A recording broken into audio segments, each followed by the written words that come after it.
dengan apa yang kita makan pagi tadi dengan badan kita. Okey, kesihatan usus. Okey, ni semua nampak ya. Okey, kesihatan usus. Apa yang penting? Okey, melalui sesi santai-santai hari ini, saya akan bercerita sedikit, tak ambil masa lama, sekurang-kurangnya at least 15 hingga 20 minit untuk bercerita tentang kesihatan kita. Beberapa topik tentang hari ini saya akan buat tentang usus. Mungkin minggu depan atau minggu berikutnya kita bercakap tentang hypertension, diabetes, tapi tak banyaklah. Pasal kita nak bersantai-santai. Ini bukan syarahan atau ini bukan kelas. Ini cuma nak kita tambahkan pengetahuan kita. Okey. Okey, berkaitan dengan kesihatan usus ni, apa yang kita nampak tentang usus kita ni? Okey. Biasanya tabiat pemakanan kita. Kita daripada kecil, mungkin awal-awal tu kita tak tahu, kita diberi makan oleh mak bapak kita. Apa yang diberi makan, kita masuk. Kadang-kadang mak bapak kita tak bagi sayur, mungkin lepas tu, mungkin 2 tahun, 3 tahun, kita tak rasa nak makan sayur. Itu yang kadang-kadang pesakit datang ke klinik saya, kata, doktor, macam anak saya ni tak makan sayur. Macam mana? Mungkin besar kemungkinan saya rasa itu adalah salah ibu bapa. Kita tak boleh salahkan anak kenapa dia tak ambil makan sayur. Okey. Berkaitan dengan tabiat pemakanan kita ni, ia refleks kepada industri pengeluaran makanan dan juga tentang tabiat pengambilan makanan. Dan berdasarkan kepada yang belah kiri kita ni, berdasarkan kepada pengeluaran makanan ni, itu yang terhasilnya apa yang kita dapat sekarang ni. Kalau kita dapat kencing manis atau darah tinggi, sakit jantung, itu adalah salah kita. Kita jangan salahkan syarikat pengeluar makanan pasal mereka respon kepada apa yang demand kita minta. Okey, berdasarkan kepada itu kita tengok pada skrin belah kanan kata kita, tabiat makanan ni juga relate berkait rapat dengan kesihatan kita, persekitaran kita dan sosial ekonomi. Okey, dan semuanya berkait dengan apa yang kita makan. Dan ada sebelum ni saya memberkatakan kita adalah doktor kepada badan kita. Kerana kita yang tahu rasa apa kita rasa sakit, kita rasa sihat, okey, bergantung kepada tabiat pemakanan kita. Okey, dari sini itu yang keluar bermacam-macam produk dan lately saya rasa dalam 10 hingga 15 tahun yang kebelakangnya ni, makanan suplemen mengambil tempat yang begitu mendadak kepada pasaran ekonomi kita. Pasal apa? Pasal kita kalau kita tengok sejarah-sejarah negeri-negeri maju, semakin maju mereka, semakin usia mereka meningkat, dan kita tengok cara pemakanan mereka, apa pengambilan mereka dan peranan syarikat pengeluar makanan sampingan atau makanan suplemen ni kepada mereka. Dan itu yang saya katakan tadi, tabiat pemakanan kita refleks pada sosial ekonomi, persekitaran dan kesihatan kita. Okey, berkaitan dengan kesihatan usus. Okey, kalau kita tak makan, apa kita akan rasa? Ada respon tak? Kalau katakan tak makan sehari, macam mana kita punya energi? Akan berkurangan. Kita akan rasa letih, lesu. Okey, daripada situ pentingnya usus kita. Kalau ada siapa kata usus tak penting tu, mungkin dia tak memahami anatomi, bukan anatomi anatomi badan kita. Okey. Kita tengok usus adalah dia punya kata, dia punya barrier antara kesihatan kita dengan pemakanan kita. Jadi usus ni dah yang berperanan penting untuk kita sihat. Bagi mereka yang katakan contoh, katakan mereka yang suka ambil gula contoh. Awal-awal dalam usia remaja, okay, dia selalu minum manis, ambil makanan yang manis-manis dan sebagainya. Dan lepas 5 tahun atau 10 tahun, apa akan jadi kepada individu tersebut? Kemungkinan besar risiko untuk mendapat kencing manis tinggi. Okey, di situ kita tengok peranan usus kita. Okey. Sebagaimana yang saya katakan tadi, usus menentukan kesihatan keseluruhan individu. Kalau individu tu sakit, kita tengok usus dia tak sihat. Okey. Dan usus ni peranan dia macam kalau kita apalah, saya bagi peranan dia lah. Peranan dia memecahkan makanan menjadi nutrien. Okay, itu adalah fungsi usus. Jadi apa yang kita makan dalam bentuk macam burger lah, ayam ke apa, okay, bila kita makan kita kunyah dan masuk ke dalam stomach, dalam perut kita dan diproses dalam usus. Usus ni terbagi kepada dua. Satu usus kecil yang di sekitar ni, dan satu lagi usus besar yang kita nampak macam satu lingkungan ni. Okey, bila makanan masuk ke dalam badan, dia dihancurkan, kita kunyah dan masuk kepada usus, dan di situ peranan usus ni dia memecahkan menjadi nutrien-nutrien yang tertentu. Okey, itu peranan pertama. Dan kedua, dinding usus ni akan memudahkan penyerapan nutrien ni ke dalam darah. Itu yang saya katakan tadi, usus ni sebagai orang tengah, okay, antara badan kita dengan makanan di luar tu. Okay. Bila makanan ni telah dihancur dan dijadikan nutrien dan nutrien sebagainya, ia akan diserap ke dalam sistem darah kita. Dan daripada situ sistem tu akan pergi merata badan kita dan berfungsi untuk tenaga, untuk dan sebagainya lah, untuk imunisasi kita dan sebagainya. Itu yang penting usus ni. Dan ketiga, hari ni kita cuma ingat tiga fungsi penting usus. Okey, mencegah molekul asing atau toksik memasuki aliran darah. Okey, macam mana bakteria tu boleh masuk ke dalam badan kita?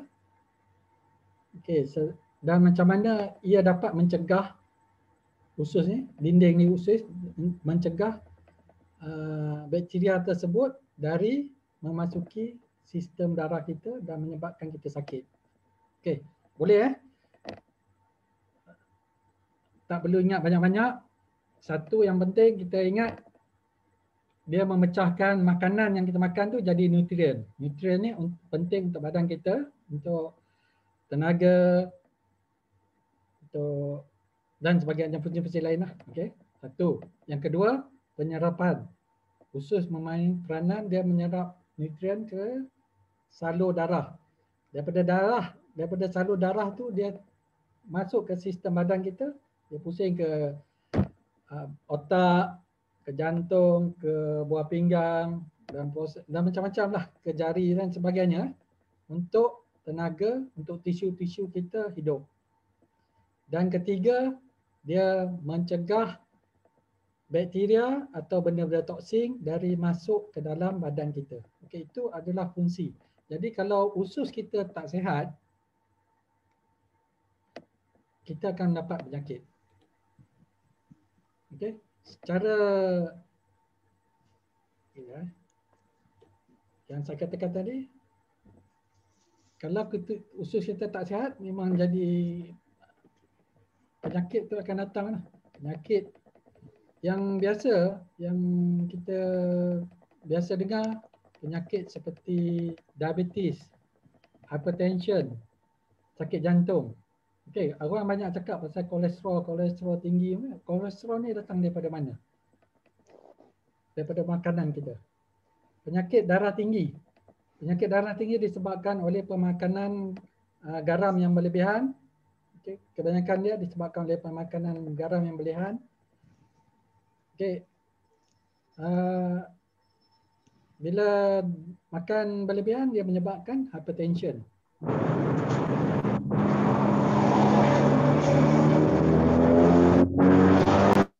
Ada bunyi.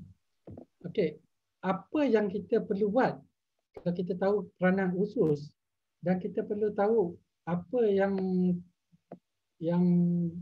ada dalam usus kita. Dia bukan satu tiub yang kosong.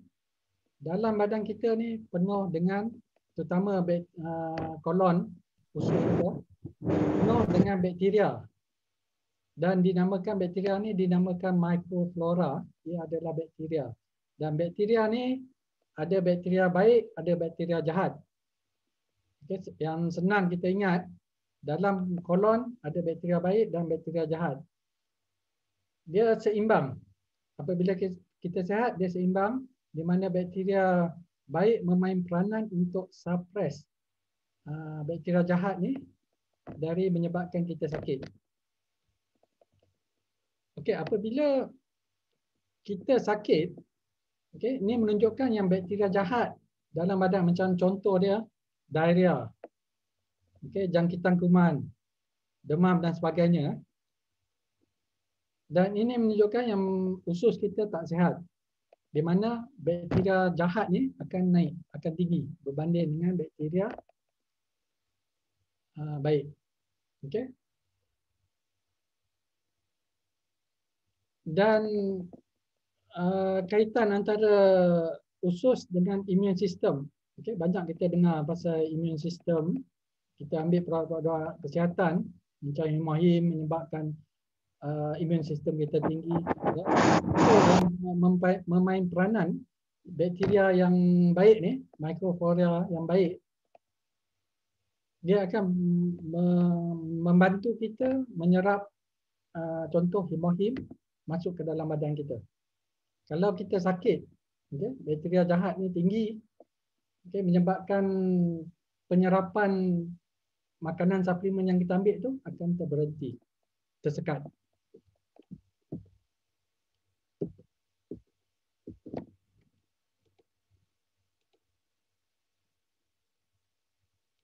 Okay, yang orang kata probiotik. Dan apa peranan probiotik? Itu yang saya katakan tadi. Ia adalah bakteria yang baik dalam usus kita. Okey, bakteria yang menjadikan kita imun kepada penyakit, bakteria yang menolong, membantu kita dari mendapat penyakit, yang membantu kita meningkatkan imun sistem. Jadi bakteria ni memain peranan yang penting dan ia dinamakan, kalau makanan suplemen kita, dinamakan dalam bentuk probiotik. Dan ada satu terminologi prebiotik. Okey, apa beza prebiotik dan probiotik ni? Probiotik adalah bakteria, prebiotik ni adalah makanan kepada probiotik, makanan kepada bakteria. Contoh prebiotik, macam contoh prebiotik, saya pun okey, okey, makanan seperti sayur-sayuran, okey, mereka memberi makanan kepada bakteria-bakteria baik kita. Okey, berbanding dengan bakteria jahat ni, okey, bakteria ni yang menyebabkan penyakit. Bakteria ni bila dia kuantiti dalam kolon kita tinggi, dia akan menyebabkan bakteria baik, probiotik kita dalam kolon akan rendah dan menyebabkan dominan bakteria jahat ni. Okay, bakteria ni yang menyebabkan kita sakit. Okey, apabila jadi macam keracunan makanan dan sebagainya, okey, bakteria baik tu telah dimatikan. Okey, saya suka kongsi berapa minit dah. Okey. Dalam masa 5 minit saya nak kongsi tentang tangga kehidupan, macam mana ia relates kepada usus kita. Okey, semasa kita lahir, okey, daripada kosong, masa kita lahir, selalu usus kita ni adalah sterile. Maksudnya dia tak ada apa-apa bakteria atau apa-apa. Ia dalam kandungan ibu, okey. Dan dalam bayi, usus mereka adalah sterile. Sterile, faham Maksudnya dia tak ada kuman, tak ada apa, tak ada yang menyebabkan penyakit. Okey. Apabila dia lahir saja, mikroflora dalam usus bayi tersebut akan berkembang. Itu yang saya katakan tadi. Apa nama? Individu, mikroflora membentuk individu seseorang. Apabila mikroflora yang berkembang semasa kecil, okey,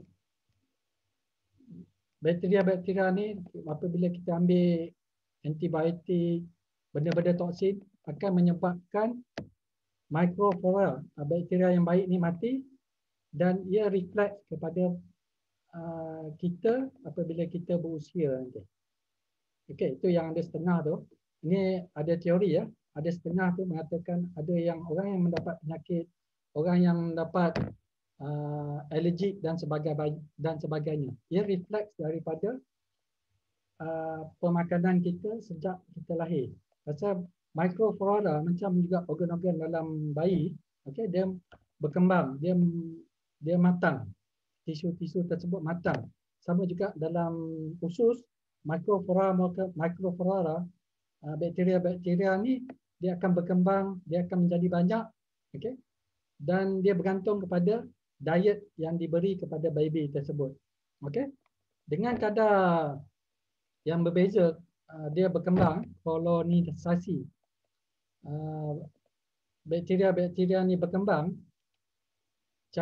seperti cara kelahiran bayi, cara pemakanan, penggunaan antibiotik, diet dan usia. Bilangan bakteria baik dalam badan kita berbeza. Ada yang kalau kita makan benda-benda yang sihat, dia akan tinggi. Tapi bila kita, itu yang saya banyak yang pesakit-pesakit saya yang kurang daripada 2 tahun, saya tak galakkan mereka ambil antibiotik. Pasal antibiotik ni akan membunuh bakteria-bakteria baik kita. Dan bila bakteria ni kurang, ia akan menyebabkan penyakit. Ia akan mendatangkan penyakit. Itu yang saya suka kongsi tangga kehidupan ni. Okey, kita dari sini kita boleh tengok daripada 0 ke 10 tahun perkembangan badan kita, dan dalam masa yang sama kalau kita relate kepada usus, okey, ia juga tengok refleks kepada kesihatan kita. Apabila kita berumur 10 hingga 20 tahun, kita belajar, kita stres. Kadang-kadang kita ambil ubat-ubat, ambil makanan diet yang tak sihat. Okey. Dan apabila kita mula berusia 30 tahun tu, sel-sel badan kita mula tua dalam proses penuaan. Dan ia refleks bila kita berumur 40 tahun, 50 tahun akan datang, sama ada kita sihat ataupun kita tak sihat. Jadi amalan hidup sihat ni, kalau kita boleh amalkan dalam usia 30 ke 40 tahun, itu lebih baik. Pasal dari sini kebanyakan penyakit NCD seperti darah tinggi, kencing manis akan datang kepada pesakit tersebut. Okey, ini kajian sedikit lagi. Kajian berkaitan dengan cara pemakanan kita untuk kesihatan usus. Yang penting masa lahir, ini kita tak boleh kata kepada mereka, kita sebagai ibu bapa, okey, kita kena sedar berkaitan dengan kesihatan usus anak kita. Okey. Masa kita ni saranan oleh WHO, penyusuan ibu eksklusif penyusuan ibu pada anak yang baru lahir digalakkan selama 6 bulan. Yang pertama itu eksklusif. Okey. Kalau kita orang Melayu memang kita galakkan anak-anak bayi yang baru lahir itu menerima susuan ibu sehingga 6 bulan. Tapi masalah sekarang ni, kebanyakan ibu-ibu yang datang ke klinik bagi tahu tak ada masa, susu tak ada dan sebagainya. Bagi alasan, tapi ini adalah satu yang amat-amat mendukacitakan. Pasal apa? Pasal kesihatan, ingat kesihatan bayi itu tersebut bergantung kepada apa yang kita beri masa dia membesar. Terutamanya 6 bulan yang pertama. Ini saranan WHO. Okay. Even dalam Islam pun kita menggalakkan anak bayi menyusu up to 2 tahun. Okay. Okay. Even WHO pun, okay, ini kita boleh dapat dalam website. Okay, kanak-kanak yang mendapat susuan ibu dan lepas 6 bulan ke 2 tahun tu digalakkan, masih lagi digalakkan menerima susuan ibu. Dan dalam masa yang sama, makanan seimbang. Okay. Dan kanak-kanak yang ni satu lagi yang ramai yang tak tahu, okay. Kanak-kanak yang berumur 2 tahun ke atas, okay, sepatutnya dia menerima makanan seimbang sebagaimana orang dewasa. Kadang-kadang mak bapak ni dia bagi anak-anak tu makan benda-benda macam junk food dan sebagainya, dan makanan tak seimbang, sayur tak cukup dan sebagainya. Jadi kita harus ingat umur 2 tahun ke atas mereka perlu menerima makanan seimbang sebagaimana kita sebagai orang dewasa, terutamanya dari segi gula. Gula ni memang kalau kita anak-anak ni kalau nak minum mesti dia akan minum minuman yang manis-manis. Okey, kalau pergi Petronas ke apa, ada Starbucks ke apa ke, yang sekarang ni Life dan sebagainya, minuman tersebut kalau kita rasa memang sangat-sangat manis. Kalau kita minum teh tarik, teh ais ke di kedai-kedai, kalau kita tengok macam mana dia bancuh, okay, banyak mana susu yang digunakan. Susu pun bukan susu yang sihat, susu pekat. Dan mungkin dalam satu cawan tu separuh atau lebih sikit daripada suku akan jangan letak susu. Dan gula tu jangan cakap lah. Kalau air tak manis, kita akan rasa tak sedap dan kita akan rasa orang yang jual tu kedekut. Sama juga garam dan lemak. Jadi kita perlu ingat, kanak-kanak yang berusia 2 tahun ke atas perlu mendapat makanan seimbang sebagaimana kita mendapat makanan kita makan orang dewasa. Okey, yang penting kat sini, okey, probiotik. Atomy ada satu probiotik. Betul. Okey, probiotik plus 500 mg. Okey, probiotik plus, betul lah. Okey, apa yang penting? Apa dia probiotik? Dan di mana dia boleh didapati dan apa kandungan tu? Itu kita boleh tengok Atomy punya probiotik. Kita perlu tahu apa kandungan dia, apa bakteria yang ada, yang digunakan, dan ia sesuai untuk siapa. Okey, okey Caroline, ada apa-apa soalan? Terima kasih Dr. Tajul. Mereka tanya boleh tak kuat sikit sebab tak dengar, ada yang dengar. Tak apa ada. Okay. And then ada banyak soalan juga. Pertama ialah Encik Ilhami, dia cakap kawan saya dah buat enogram dan ada 3 saluran tersumbat masing-masing 90%, 75% dan 70%. Angiogram. Angiogram. Dan dia dah dijadualkan untuk buat bypass surgery pada bulan 8 2021. Jadi saya dah suggest dia ambil hemohin 2 sachet setiap hari, nak minta pandangan Dr. Tajul.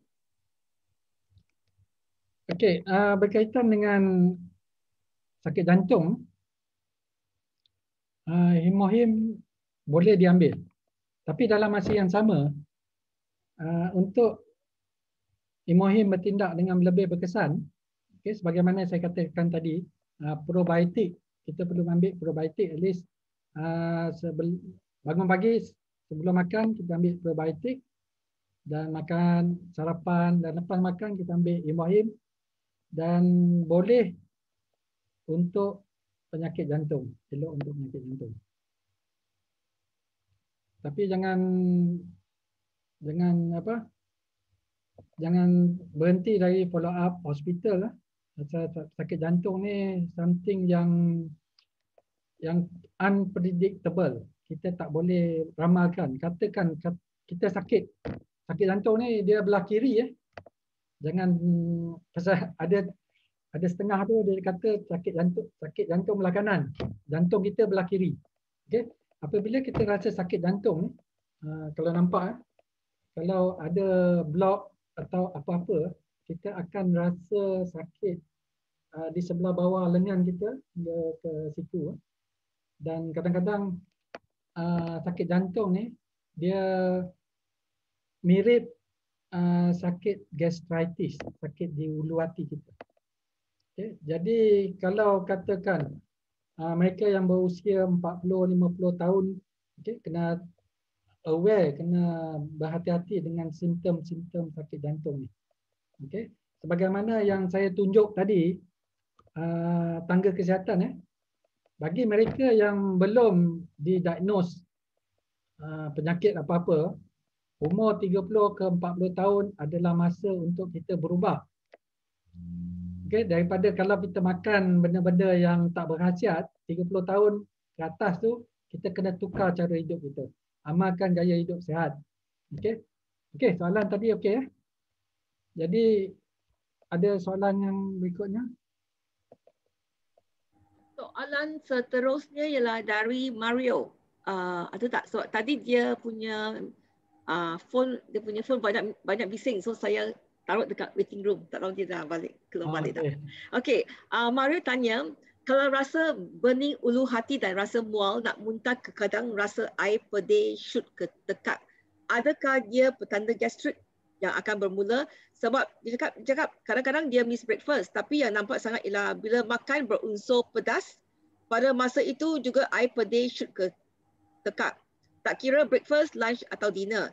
Dia cakap, saya sekarang berpantang makanan pedas sebab perut sangat tekak bila air pedih shoot naik. Okey. Umur dia berapa? Encik Mario ada tak dekat sini?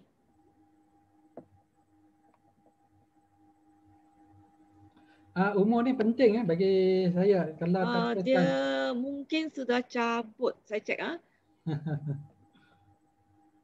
Okeylah, tapi kalau katakan untuk pengetahuan yang lain, okay, berkaitan dengan gastritis dan sebagainya.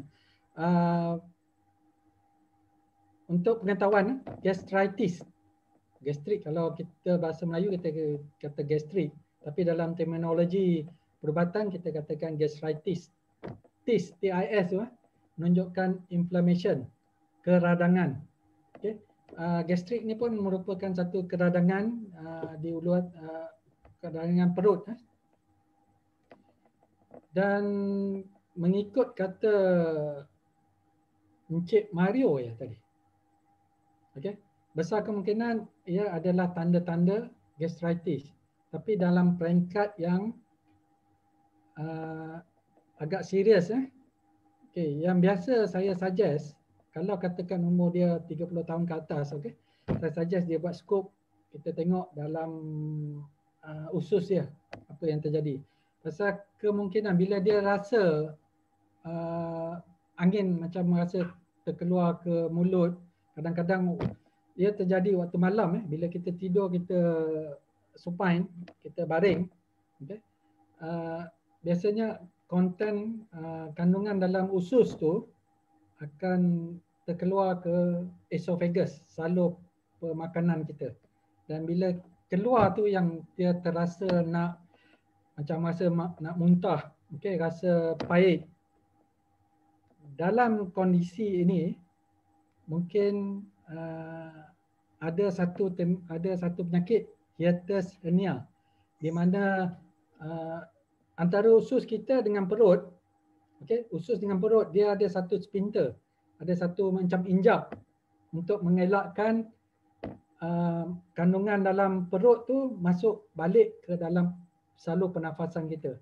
Dan apabila injap ni loose, okey, dinamakan terminologi hiatus hernia. Okay, bila dia loose, itu yang kandungan gas atau kandungan asid dalam perut tu akan masuk ke salur pernafasan dan kita akan rasa macam muntah, rasa pahit, kadang-kadang boleh terkeluar rasa. Okay. Itu kondisi yang agak serius dan perlu pembedahan. Kita nak kena ikatkan sphincter tersebut. Saya mengalami penyakit tersebut dan saya hujung tahun lepas saya buat skop. Nak buat skop ni pun susah bila masuk ke dalam mulut kita, kamera masuk dalam mulut kita, kita akan rasa nak muntah. Okey, bila saya buat skop tu, okey, sphincter saya sudah loose, sudah longgar dan itu menyebabkan kita akan rasa loya, rasa nak muntah. Dan bagi saya cuba untuk mengambil alternatif rawatan alternatif dan saya kaji berkaitan dengan hemohim and probiotik. Okay. Dua produk ni nampak boleh membantu, bukan merawat. Bagi saya ia boleh membantu mengurangkan simptom, boleh mengurangkan proses dan hopefully ia merawat. Hopefully bagi saya pasal apa, kalau ikut hemohim ni proses penyembuhan sel-sel, terutama sel-sel kalau yang gastrik ni, sel-sel usus kita, perut kita, okey, ia dapat menyembuhkan kembali. Faham okey? Dr. Tajul, I think suara awak sudah soft sedikit sebab ada beberapa orang sudah tanya pun. Your speaker dekat mana? Your microphone? Saya pakai komputer. Mungkin kena duduk dekat sikit lah for sementara waktu. Okey, nampak komputer saya besar lah. Okey. Encik Ashadi Hasrizat pun Noli okey tak suara dia sekarang? Boleh Dah better kan? Encik Ashadi cakap okey. Hasrizat pun cakap okey. Okey, kalau kata saya pakai mic ni, kalau macam ni okey tak? For me okey lah. Yang lain? Testing. Ashadi cakap better. Okey. Soalan seterusnya ialah dari Puan Munira Hassan. Dia tanya, berapa cadangan intake untuk probiotik sehari? 1 sachet sehari cukup tak? Atau 2 sachet sehari? Dia juga bertanya, sama ada tak kesan probiotik yang berlebihan dalam badan kita? Kalau makan 2 kali. Apa yang disarankan oleh pengeluar produk, dia mengambil 1 sachet sehari. Okay, kalau probiotik ni elok diambil awal pagi sebelum makan. Dan untuk kanak-kanak yang saya bagi tahu tadi, kalau kanak-kanak elok ambil probiotik jugalah. Tapi bergantung kepada status kesihatan pesakit tersebut. Faham Kalau untuk just untuk kesihatan kita, untuk orang dewasa, elok ambil 1 sachet pagi sebelum makan. Dan pengambilan berlebihan je, sebenarnya kita tak tahu berapa banyak bakteria ada dalam badan kita. Kalau ikut bakteria yang baik, okay, kadang-kadang dia dimatikan oleh cara pemakanan kita. Terutamanya antibiotik. Antibiotik ni kalau ambil memang banyak bakteria dalam badan kita akan mati. Dalam masa yang sama dia merawat antibiotik tadi lah kita merawat penyakit kita. Okey, boleh Okey, soalan seterusnya ialah dari Puan Rosina Abdullah Chuang. Dia tanya, apakah itu potasium dan apakah pengaruhnya kepada sistem badan kita? Potasium. Pengaruh potasium. Potasium dia ada garam galian dalam sistem badan kita. Berlebihan potasium tak elok. Okey, pengambilan potasium ni kalau ikut dia nak tahu bilangan banyak tak banyak potasium ni, kita kena buat ujian darah. Dan ada setengah penyakit apabila kandungan potasium terlalu tinggi akan menyebabkan efek kepada jantung. Okey. Okey, lepas tu Elna tanya, dia tanya untuk pesakit yang dengan stage 4 colon cancer perlu makan berapa sachet Atomy probiotik? Okey, stage 4 colon cancer. Okey, sebelum tu saya nak tahu dia dirawat di hospital.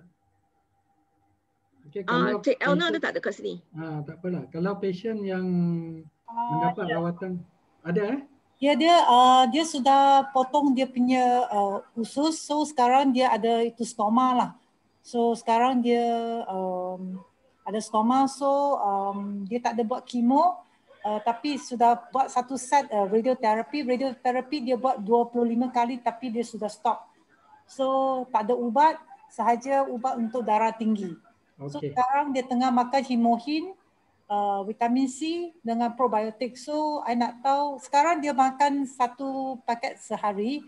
So I nak tahu kena increase tak dia punya probiotik. Probiotik tu makan elok lah. 1 sachet tak perlu tambah. Pasal apa? Pasal pesakit tersebut telah menjalani rawatan kanser. Okey, sekarang ni apa yang penting adalah untuk badan dia memulihkan badan dia, memulihkan tenaga, memulihkan terutamanya pasien yang kanser ni lebih kepada emosi, okey, lebih kepada pemakanan dia. Elok ambil probiotik sebagaimana yang disarankan, okey, tak perlu ambil berlebihan. Okey. Dan satu lagi, kalau dia boleh ambil Himohim lagi baguslah.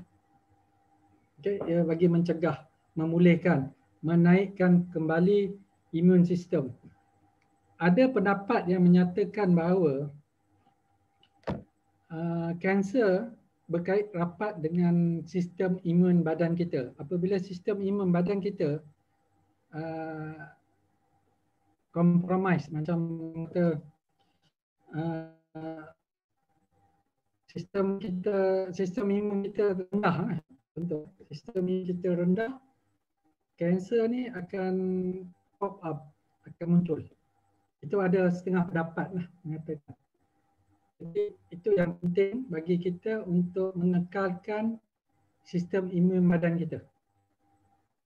Okay, macam pesakit tadi telah mendapat rawatan dan kebiasaannya mereka yang mendapat kemoterapi, okay, memang akan jadi emosi dia terganggu, tenaga dia lemah dan mereka memerlukan suplemen.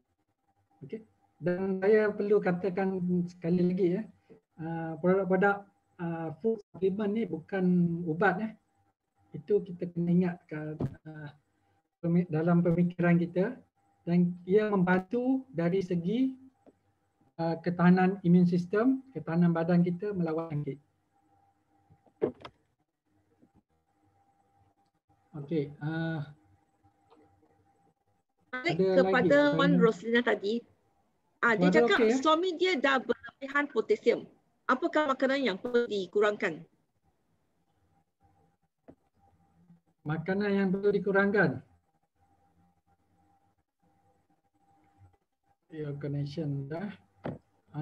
Connection saya kadang-kadang tak stabil. Sekejap. Okey, makanan yang lain sama ada dia mengambil makanan-makanan yang berlebihan. Contoh, saya tak pasti seperti pisang dan ada sayur-sayur. Itu kena go through balik lah makanan yang menyebabkan potasium tinggi. Tetapi untuk pesakit ni, pemantauan potasium dia memang penting. Pengambilan ubat-ubatan yang menyebabkan potasium tinggi perlu dielakkan.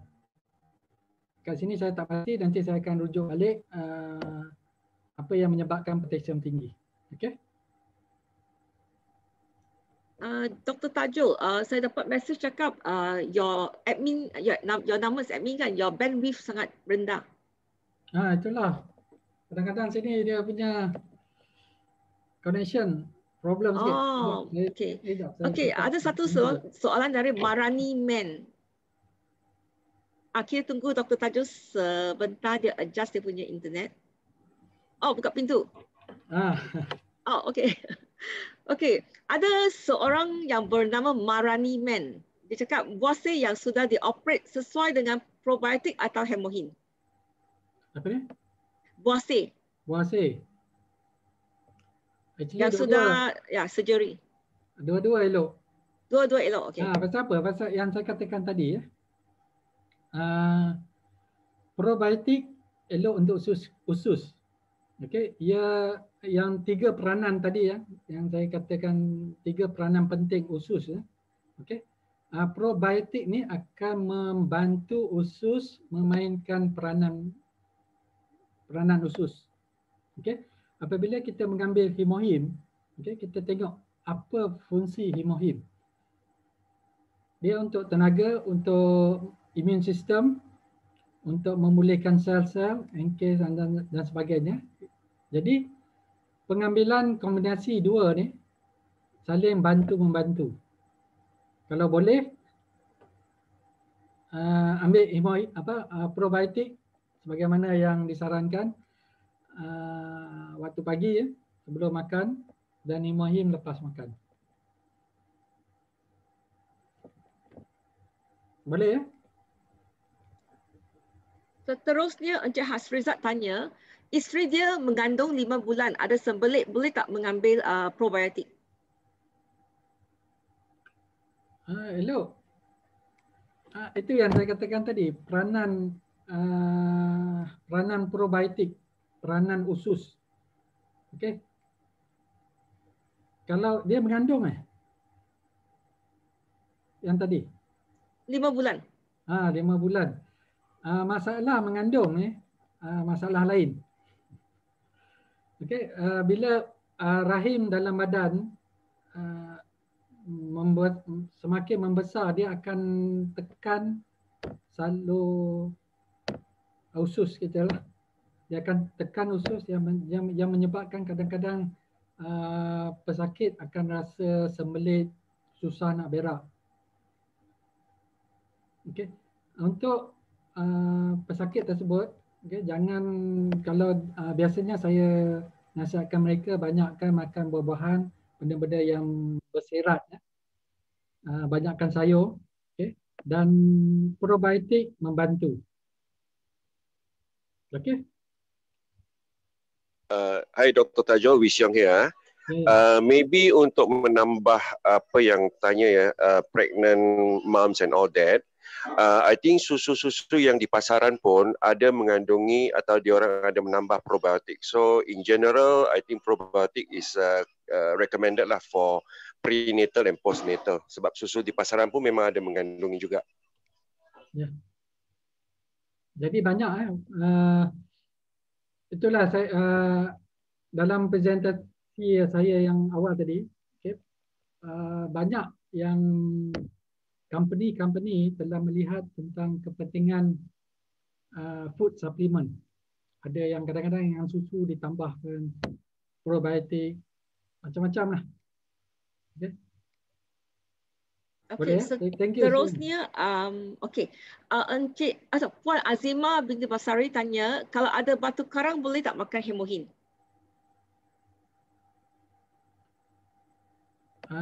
Batu karang. Bagi saya tak ada masalah. Cuma batu karang tu yang perlu dirawat. Tapi hemohin tak boleh merawat batu karang. Pasal apa kita tengok penyakit tu sendiri, macam mana terbentuknya batu karang. Okay, batu karang ni kalau yang kecil, dia ada ubat yang boleh memecahkan, tapi kalau saiz dia kecil. Tapi kalau saiz besar, memang kena buat operation. Ataupun sekarang ni ada laser sound treatment, dia memancarkan supaya batu tu pecah. Tapi dalam masa yang sama, memang kena buat rawatan X-ray dan melihat batu karang tu saiz dia. Dan pengambilan hemohin tak ada masalah. Okey, Puan Noli nak unmute mic dia cakap. Puan Noli nak buka mic kan? Okey. Tak mesti. Dengar? Okey. Okey, Assalamualaikum doktor. Waalaikumsalam. Okey, saya nak tanya, masa 2 minggu awal tu mak saya ambil hemohim. Sebelum ni dia selalu ke toilet sampai 16 kali, 17 kali. Dia akan ulang-ulang sampai berdarah. Lepas dia ambil hemohim dalam masa 2 minggu, okey, dia dah kurang banyak sampai tinggal 3 kali je lah ni. Sebelum ni sampai 16 kali. Tapi selepas saya sarankan dia probiotik, dia jadi balik. Saya apa? Okey, Puan Noli Ya. Okey. Dia umur Puan berapa 65. Okey, 65. Sebagaimana yang saya sebutkan tadi, kesihatan individu berlain dari seorang ke seorang. Okey, dengan pengambilan hemohim mungkin proses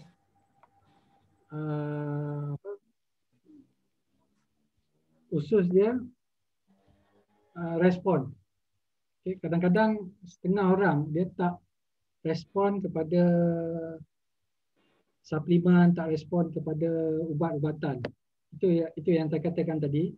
Setiap orang berlainan respon dia. Yang biasanya kalau kita cadangkan secara general, pengambilan probiotik, contoh pengambilan probiotik elok untuk sembelit, pengambilan probiotik elok untuk mereka yang mengalami penyakit-penyakit seperti Crohn disease, penyakit batuk usus, elok. Tapi ada setengah tu dia tak respon kepada ubat tersebut ataupun suplemen tersebut, atau tak respon pada pemakanan. Itu yang terjadinya. Dia macam dia tak sesuai lah. Macam saya merawat, kadang-kadang saya bagi ubat untuk demam, kadang-kadang ada yang respon makan sebiji, elok terus. Ada yang mungkin ambil 3-4 hari, yang mungkin ambil. Mungkin mak Puan Noli tak sesuai untuk probiotik. Okey. Jadi saya suruh dia stop lah untuk probiotik. Berhenti probiotik dan sambung hemohim. Okey. Okey, terima kasih doktor. Dr. Tajuk, ada 2 soalan yang kena mengena dengan probiotik tadi. Encik Farid bertanya, boleh tak ambil hemohim, boleh tak ambil hemohim beberapa minit sebelum tidur? Dan kedua, M301A Kedal tanya, boleh tak pesakit arthritis makan hemohim? So 2 soalan tentang hemohim. Kalau boleh, kalau boleh nak ambil ubat tu janganlah masa kita nak dekat tidur kita ambil ubat ataupun suplemen. Pasal apa? Pasal kalau kita tengok proses usus, kita bagi rehat pada usus. Proses usus, dia ambil masa dalam at least 2 jam untuk memproses apa yang kita makan. Itu yang kadang-kadang yang siapa yang ada gastrik atau yang saya katakan hiatus hernia tadi, okey, sekurang-kurangnya waktu malam tu dia makan 2 jam sebelum tidur. Bagi waktu dia jaga, bagi dia proses badan. Memang usus kita takkan tidur. Kita walaupun kita tidur, mind kita tidur, tapi usus berjalan seperti biasa. 24 jam. Kalau usus ni berhenti, okay, maksudnya besok kita tak nampak dunia ni lah. Okay. Tapi kita bagi usus kita, masa kita sedar, bagi dia rehat, bagi dia proseskan apa yang kita makan. Itu yang saya kata, kalau boleh janganlah 30 minit sebelum nak tidur kita makan. Kesian dekat perut kita dah. Dr. Tajul, we show again. Just to confirm, sembelit is constipation kan? Sembelit constipation. Alright, maybe another product yang boleh bantu sembelit, Atomy ada produk psyllium husk. Ada. Tapi daripada lah, jadi mungkin boleh bantu salah sembelit. Dia macam kes sembelit ni pun internet saya ni tak berapa elok. Dia ada tulis ni. Okey. Makanan-makanan bersirat. Okey. Kalau ada Atomy saya tak apa lain saya tak thank you. Bagi tahu yang berkaitan dengan produk tersebut tadi, apa dia yang psyllium husk ada dekat yang tadi psyllium husk. Tapi itu kena order daripada Korea, daripada mall Korea, psyllium husk. Di sini kita pun ada, di sini ada produk psyllium husk juga kalau di farmasi-farmasi. Tapi daripada Atomy kita kena order daripada Korea. Okey. Apa-apa yang berkaitan dengan sembelit yang elok, macam-macam produk-produk yang sirat tinggi lah, macam sayur-sayuran dan sebagainya. Macam sayur-sayuran pun bergantung kepada macam sembelit, biasanya atau buah-buahan saya galakkan mereka makan macam banana, pisang, betik. Mereka lebih tak ada pembentukan najis yang keras. Suara Dr. Tajul macam tak kuat. Actually dia tak stabil. Kadang-kadang dia tinggi, kadang-kadang dia rendah.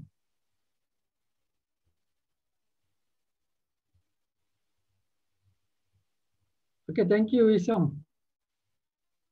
Okay, terima kasih Encik Wisyong. Kita ada sedikit interaksi di antara Encik Ashdi dengan Prof Muhyiddin sebab jadi baru tanya, doktor, ada tak apa-apa indikator yang kita boleh mengenal pasti usus kita ada malah selain dari boroi macam saya, sebab boroi ni banyak sebab. Dan Prof Muhyiddin bertanya, Ashdi dulu dapat susu ibu tak? Dan Ashdi cakap, Prof, berlebihan kot sebab masa kecil dia gemuk. So tapi ditanya balik tentang usus. Sama ada indikator yang kita boleh identify atau mengenal pasti kalau usus ada masalah. Apakah simptom kan Encik Ashadi? Adakah ini soalan Encik? Nak Dr. Tajul, ada ini sistem ataupun indikator lah yang mengatakan usus kita ni tengah kotor ke, tengah masalah ke, sebab besides pergi check doktor tu mungkin kita tak nak tahu jugalah apa simptom dia. Doktor?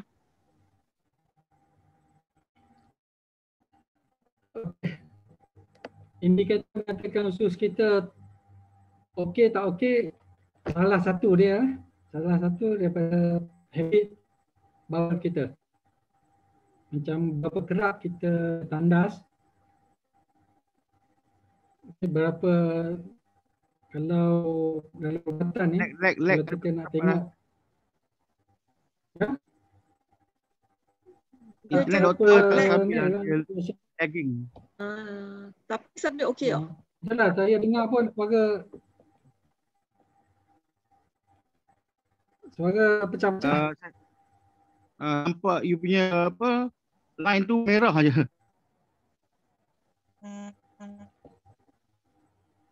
Encik Asyari, saya tengok dia punya okey. Okey, masuk FB, masuk FB.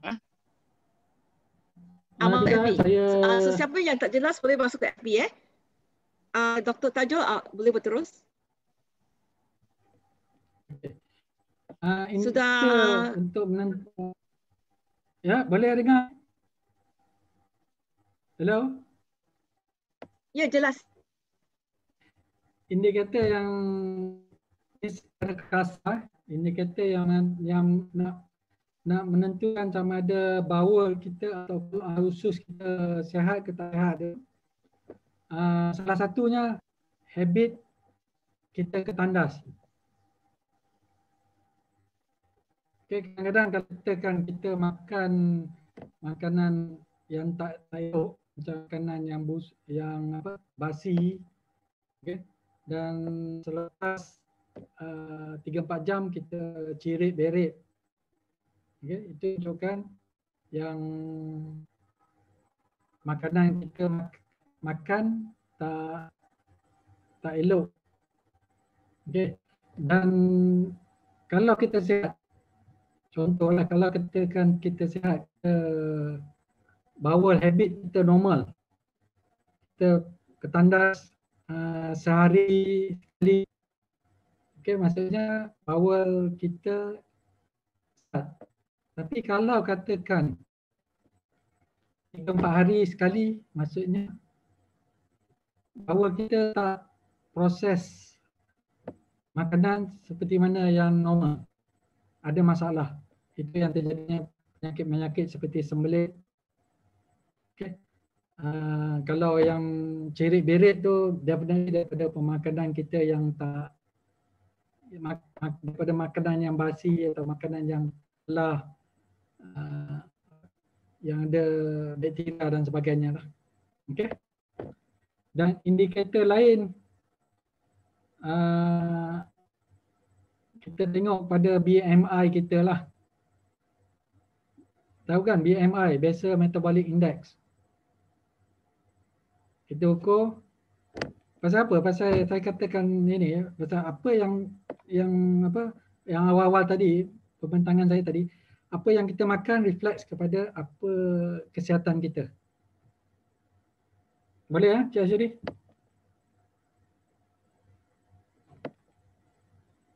Okey, soalan seterusnya ialah dari Puan Solahiyah. Dia bertanya, ibu menyusu boleh tak mengambil probiotik? Boleh. Boleh, tak ada masalah. Pasal apa? Pasal probiotik ni lebih kepada kesihatan usus. Okay, itu memang penting. Dan ada setengah ubat moden lah. Okay, memang tak digalakkan untuk diambil semasa menyusukan bayi. Pasal apa? Pasal ubat-ubat tersebut menyerap ke dalam sistem darah kita. Okay, tapi probiotik ni dia confine, dia khusus kepada kolon usus kita. Okay, itu yang kita kena tahu. Kadang-kadang kita perlu tahu apa fungsi benda yang kita ambil, apa fungsi suplemen yang kita ambil. Okay, macam contohlah vitamin C. Apa fungsi dia? Maksudnya vitamin C masuk ke dalam badan kita, menyerap ke dalam salur darah dan memain peranan untuk kulit dan sebagainya. Okay. Macam juga Imohim, dia masuk ke dalam badan kita, ke dalam usus, diserap ke sistem pendarahan, sistem darah kita, dan pergi ke tempat-tempat yang macam untuk immune system dan sebagainya. Okey. Dan probiotik fokus kepada usus. Tadi saya dengar Prof Muhyiddin tanya Ashadi ada ambil susu masa kecil. Yang ini kita jangan salahkan Encik Ashadi ya. Pasal apa untuk bayi-bayi, untuk baby-baby yang kecil ya, okay? Bukan dia salah dia orang tak mengambil makanan, tak mengambil makanan yang sihat. Okey, kita kena salahkan ibu bapa.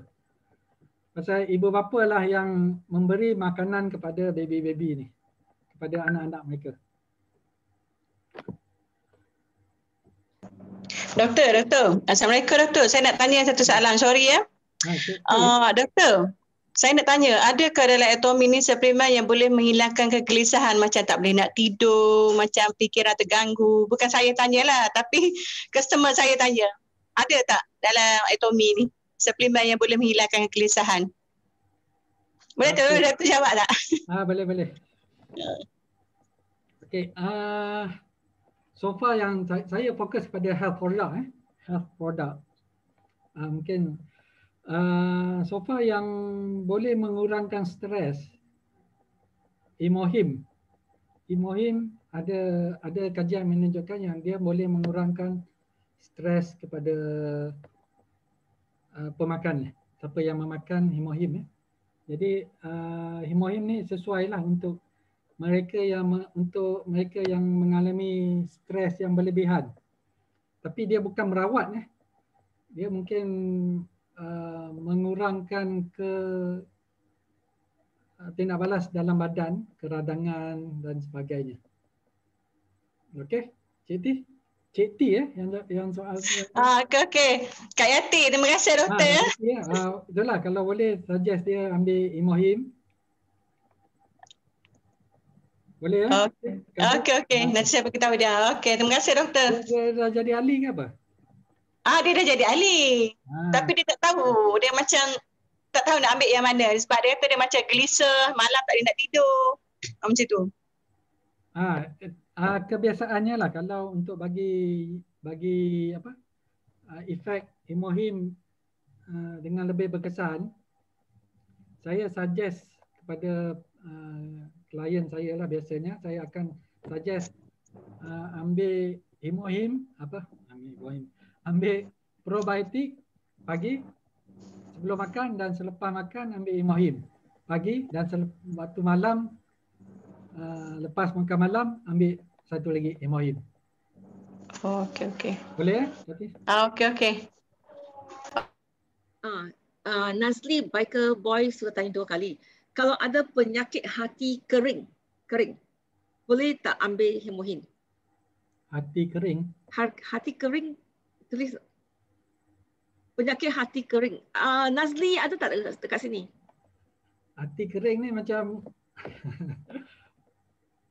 hati kering ada. Biasa kita cakap hati kering ni orang yang keras, orang yang tak peduli apa-apa. Dr. Tajul, orang dekat Facebook ni cakap tak jelas Tak jelas dekat Facebook Live mereka banyak komen. Pasal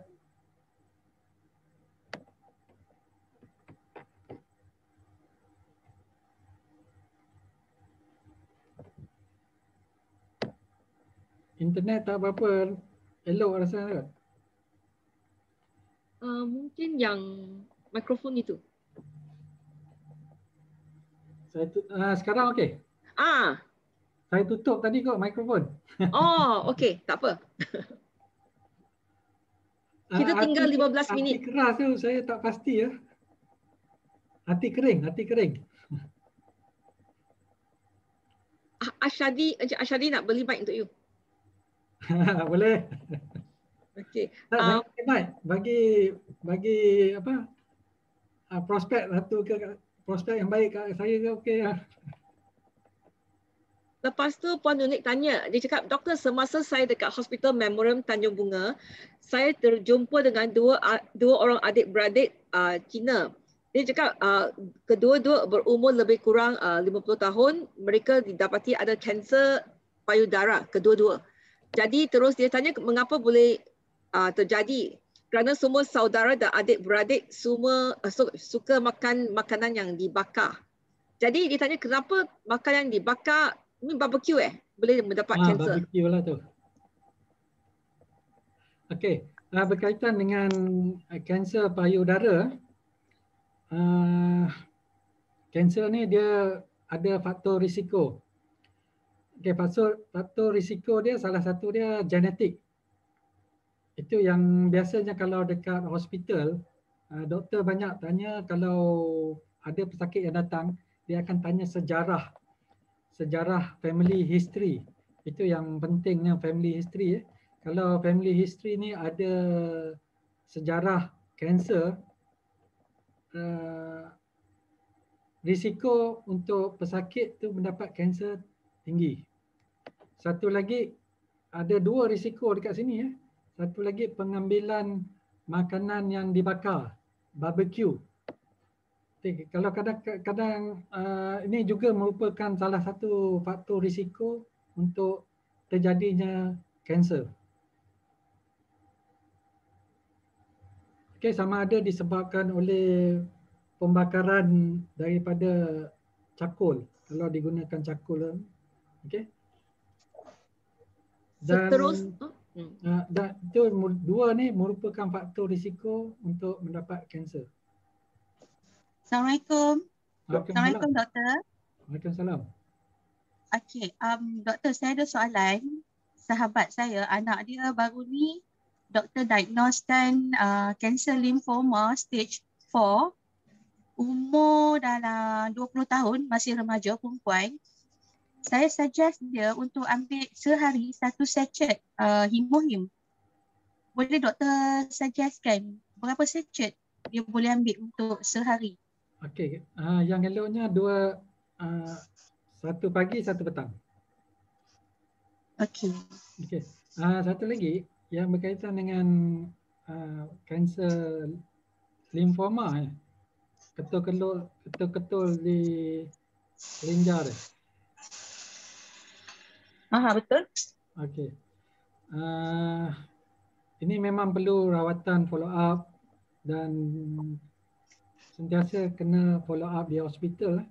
Pasal banyak yang pesakit, kawan-kawan saya, even yang saya come across dekat hospital, banyak pesakit, bukanlah banyak, ada pesakit yang ambil suplemen tapi dia tak follow up di hospital. Itu bahaya pasal ada yang satu kes tu, dia datang hospital, dia buat rawatan, separuh rawatan, lepas tu dia ambil suplemen, bukan Himohim lah, ambil suplemen lain. Okay, dia berhenti follow up di hospital. 6 bulan lepas tu dia datang balik di kecemasan, tak sedar diri, dan kita tengok tahap dia dah teruk. Itu kalau katakan pesakit yang ada, yang dia telah didiagnose kanser, okay, Himohim dapat membantu dari segi, dapat membantu bukan merawat. Saya terpaksa bagi tahu benda ni pasal ramai yang salah anggap. Okay. Himohim dapat membantu dari segi rawatan, mempercepatkan rawatan kanser di hospital, okay. Membantu dari segi imun, sistem imun badan pesakit, okay. Membantu, boleh insya-Allah membantu mempercepatkan pemulihan daripada kanser. Anak dia memang dalam rawatan, dah 2 kali buat kemo. Dan masa kemo first tu memang saya suggest dia ambil Himohim. Alhamdulillah. Lepas dia buat kemo, dia tak ada simptom-simptom yang teruk selepas kemo tu. Jadi dia sihat. Cuma dia ada jadi macam naik merah-merah dekat kulit dia. Itu pun sementara je. Lepas tu dia dah okey. Jadi saya cuma tak berani nak suggest lebih daripada 1 sachet. Elok 2. Pagi dengan petang. Okey. Okey, baik. Terima kasih doktor. Cuma itulah yang saya nak katakan sekali lagi ya. Himohim membantu rawatan kanser, membantu dari segi imun sistem, dari segi ketahanan badan pesakit tu. Dan saya harap dia sembuh lah daripada kanser. Pasal saya pesakit-pesakit kanser ni bila saya tengok mereka, saya rasa ingin membantu lebih daripada apa yang dia orang dapat daripada rawatan di hospital. Okey. Kalau kita dari segi kita di luar hospital ni, kita boleh membantu dari segi yang puan suggest tadi lah, dari segi suplemen. Okey, terima kasih doktor. Okey. Dr. Tajul, Wisyong again. Okay, I think kita punya lifestyle yang kita praktis sekarang, kita tak boleh mengelak daripada bahan-bahan karsinogen. Agree or not? Betul. Macam pembakaran. One simple example lah, water, air yang kita makan dan mandi dan sebagainya dirawat dengan menggunakan klorin. Klorin is a proven carcinogen by WHO. So kita tak boleh mengelak. Apa yang kita boleh membantu diri kita sendiri adalah untuk ambil suplemen seperti Himohim yang boleh mengaktifkan NK cells kita. NK cells kita yang akan identify sel-sel kanser. So it can be a treatment, Himohim can be consumed as a treatment or as a prevention. Sebab kita memang tak boleh elak daripada carcinogen di sekeliling kita. What is your pandangan? Betul tu. Even kalau kita tak pakai macam ubat gigi kan. Ubat gigi macam-macam lah kalau dekat sini. Itu yang saya katakan tadi. Even asap rokok, asap kereta. Okay. Memang kita tak boleh mengelakkan daripada terdedah kepada risiko kanser. Tapi kita boleh menolong diri kita dengan pengambilan suplemen untuk menambahkan imun sistem kita. Thank you, Wisyong. Okey, tinggal 7 soalan maksimum. Puan Zalina tanya di sini dan di Facebook, sama ada kolesterol tinggi, apakah suplemen yang Dr. Tajul akan nasihatkan? Kolesterol. Ya. Apa yang susah saya. tak masuk otak saya lagi. Okey, kolesterol lebih kepada pemakanan kita. Macam mana pun saya rasa lebih kepada pemakanan kita, dan dari segi untuk mengelakkan atau mengurangkan, kita boleh ambil suplemen seperti probiotik dan Himohim. Okey. Banyak sini saya suggest probiotik dan Himohim. Betapa pasal saya nampak benda-benda ni membantu kita untuk penyakit-penyakit mengurangkan risiko untuk mendapat penyakit-penyakit yang lain. Okey, kalau boleh ambil apa nama tadi? Probiotik dengan Himohim lah. Okey, Puan Nunik bertanya, pada zaman musim pandemik ini, sebagai Atomen, kita boleh tak promosikan vitamin C, probiotik, dan bagaimana untuk memulakan sharing kita untuk memperkenalkan produk ini kepada orang ramai? Okey. Vitamin C. Okey, salah satu yang betul-betul diperlukan waktu pandemik sekarang. Okey, banyak suggestion daripada doktor-doktor untuk pengambilan vitamin C. Kalau boleh kita ambil vitamin C, dan dalam masa yang sama immune system penting. Immune system, dan di sini produk-produk semua tahu produk-produk yang boleh menambahkan immune system kita, Himohim. Dan kalau boleh kat sini tiga produk yang utama bagi saya, Himohim, probiotik dan vitamin C untuk pandemik COVID-19 ni. Pasal apa tadi yang saya kata, probiotik membantu penyerapan hemohim di usus dan dalam masa yang sama peranan vitamin C untuk meningkatkan lagi imun sistem itu. Okay? Dr. Tajo, about vitamin C ya, because vitamin C mengandungi fungsi antioksidan. So adakah ia boleh membantu pesakit-pesakit kanser tambah dengan hemohim? Boleh. Bagi saya lah, pendapat saya, ini kebanyakan produk yang membantu imun sistem kita. Okay, antioksidan memang membantu dari segi ketahanan badan kita untuk melawan penyakit utamanya kanser. Jadi tiga produk ni bagi saya just like a must for us lah. Something yang satu lagi macam hemohim ni. Okay. Hemohim bagi saya macam something yang saya boleh biasanya sebelum ni saya kat rumah saya mesti ada Panadol, mesti ada Piriton, antihistamin untuk gatal-gatal dan sebagainya. Dua ubat ni mesti ada. Pasal apa? Pasal kadang-kadang kita sakit kepala, kadang-kadang kita sesama, kita boleh ambil, kita makan.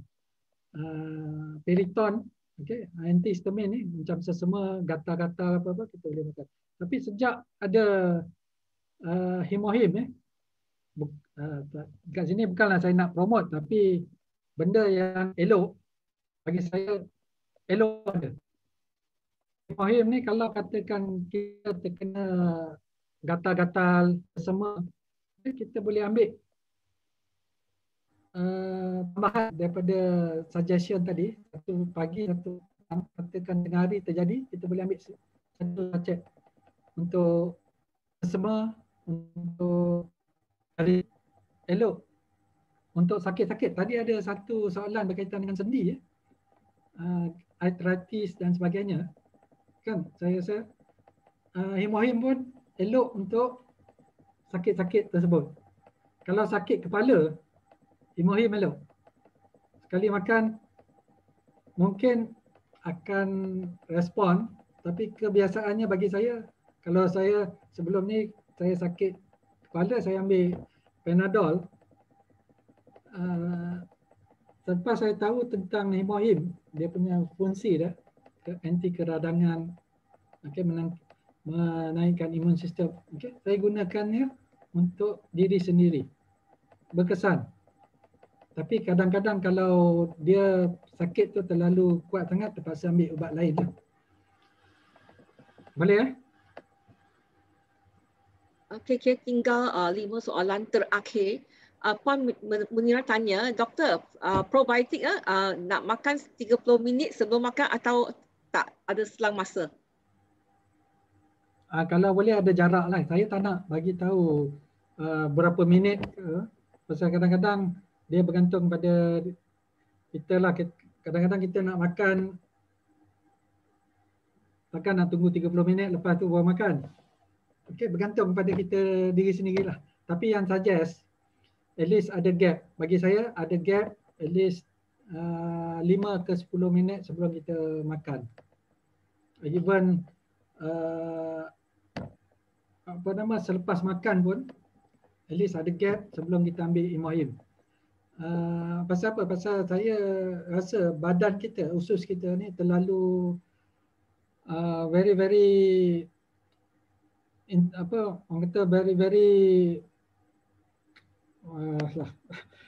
terlalu menakjubkan. Pasal dia boleh memproses apa yang kita makan. Kita campur-campur macam mana pun, bila masuk ke dalam badan kita, dia akan proses ini masuk ke sini, ini masuk ke sana, ini diserap dekat sini. Itulah bila usus kita sihat, kita akan rasa sihat. Okey? Berkaitan dengan masa tu, itulah kalau boleh ada gap between pengambilan food supplement dengan makanan.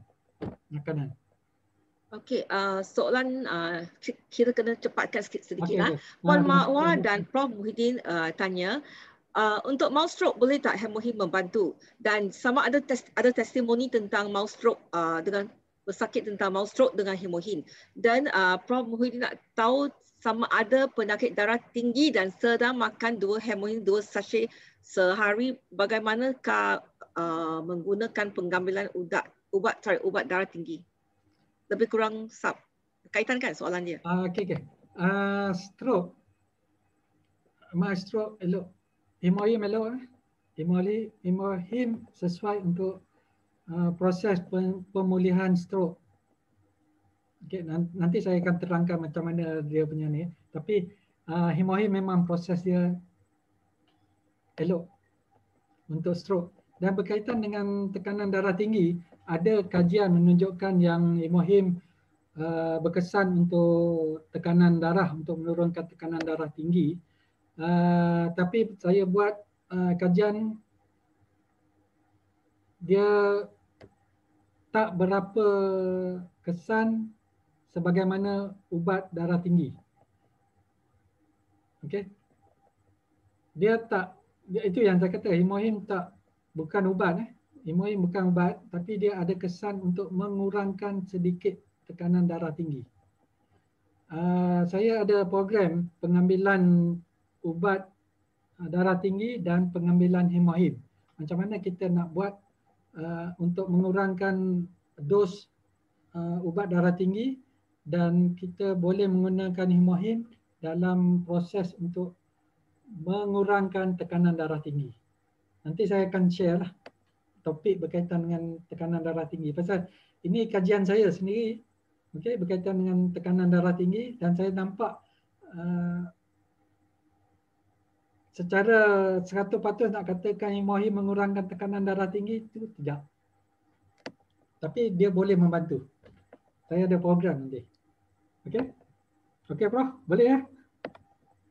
Seterusnya Puan Rozia Arifin tanya, bagi pesakit yang kerap mengalami kencing kotor dan kencing berdarah yang berulang-ulang, pesakit ini lebih kurang 40, pertengahan 40 lah. Dan apakah suplemen yang paling sesuai untuk dimakan oleh pesakit tersebut? Kencing kotor dan kencing berdarah. Kencing kotor ni biasanya jangkitan kuman lah. Jangkitan kuman, dan kita sebut tahu yang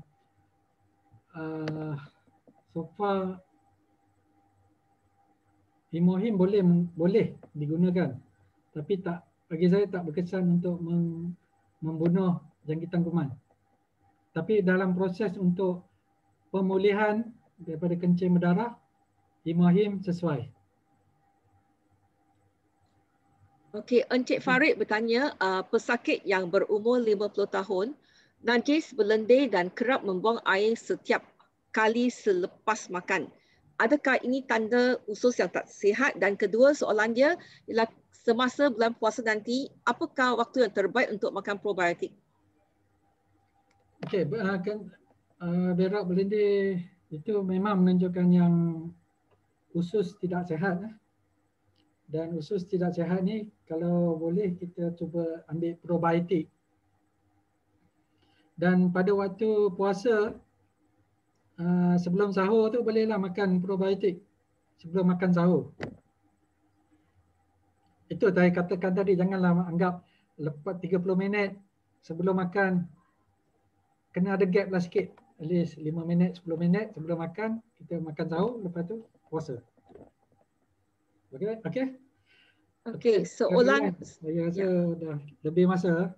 3 soalan saja tinggal. Okay. Cik Tri Afan tanya, Ali ni ada alpha thalassemia trait, blood rhesus negatif.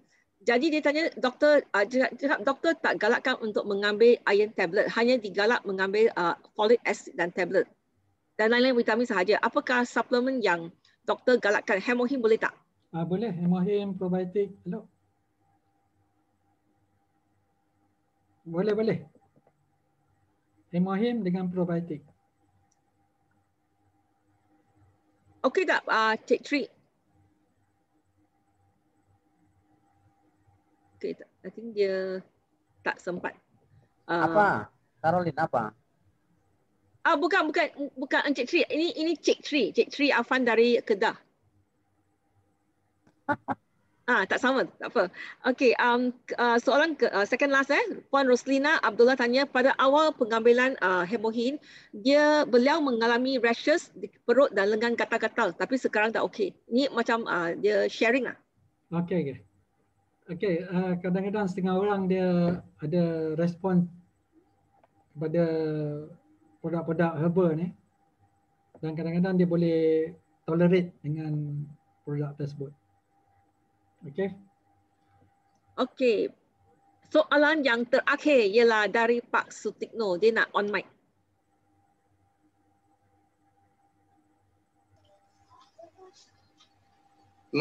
Selamat siang.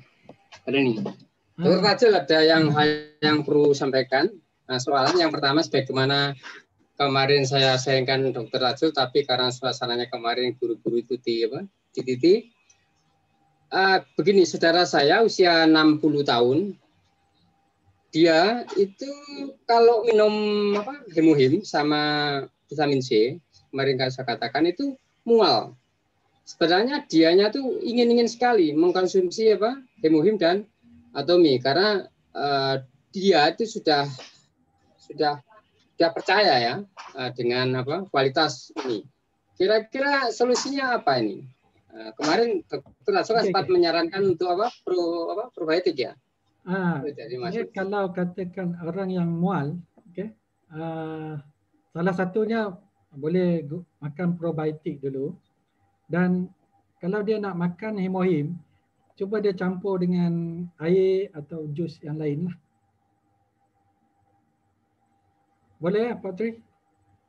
Ini Okey. Apa? Bolehlah dia. Okey. Terima kasih sarannya. Kami coba. Saya tak nak ambil masa panjang ni. Okey. Caroline? Ya, kita sudah, I think semua soalan sudah dijawab. Hanya lewat 10 minit. Jadi terima kasih semua kerana menghadiri. Tetapi jangan lupa tau, sesi ini adalah setiap hari Sabtu pukul 11 pagi. Dan apakah besok? Siapa tahu tak? Apa sesi seterusnya besok pagi pukul 11? Dengan siapa? Kopitiam dengan Chan. Ya, betul. Besok ialah bahasa Inggeris dan seterusnya setiap kita selang-seli bahasa Inggeris, bahasa Melayu dan sebagainya. Jadi kita jumpa lagi besok pagi pukul 11. Mr. Chan, you nak cakap apa tak ada nak indication untuk besok you nak? Tak ada. Tak ada. Okey, terima kasih Dr. Tajul. Kalau ada apa-apa soalan lain, awak boleh tujukan dekat Facebook page, kan? Masih live video masih dekat sana. Kalau kawan tak sempat, boleh di sana. Okey? So, kita semua pergi makan. Dan malam ni ada, Encik Ashadi cakap, malam ini ada preview sesi pencerahan tim Ashadi. Semua dijemput masuk. Mana Encik Ashadi nak bercakap tak? Sebelum kita tutup. Encik Ashadi. Mana dia? Tak apa, saya sudah cakap di ada. Okay. So sorry ya. So malam ni tim Puan Kak Zalina kita, iaitu my team, kita membuat preview sesi pencerahan mengenai atomi setiap Sabtu malam pukul 9 malam. So ini untuk orang baru ataupun orang yang tak faham apa itu atomi lah. So kita basically ulang-ulang benda yang sama, tapi digalakkan siapa-siapa yang ada new team members yang register for nothing ataupun yang baru nak register atau nak faham mengenai atomi, so jemput malam ni masuk Zoom kita pukul 9. Nanti I bagi link dia nanti. Thank you. So saya harap malam ni ada sekurang-kurangnya ada berapa orang? 100 kan? Encik Ashadi? Okey. Kita selalu bajet 1,000 orang. Biasa. 1,000. Okey, Zoom account cukup tak? Kena tanya Ben. No, just kidding. Dan okey, Encik Tri cakap lain kali pergi makan nasi padang, ayo bisa. Okey, kita bersurai hari ini. Kita jumpa semula malam ini dan besok pagi pukul 11. Terima kasih Caroline. Terima kasih. Okey, terima kasih semua. Bye. Bye. See you.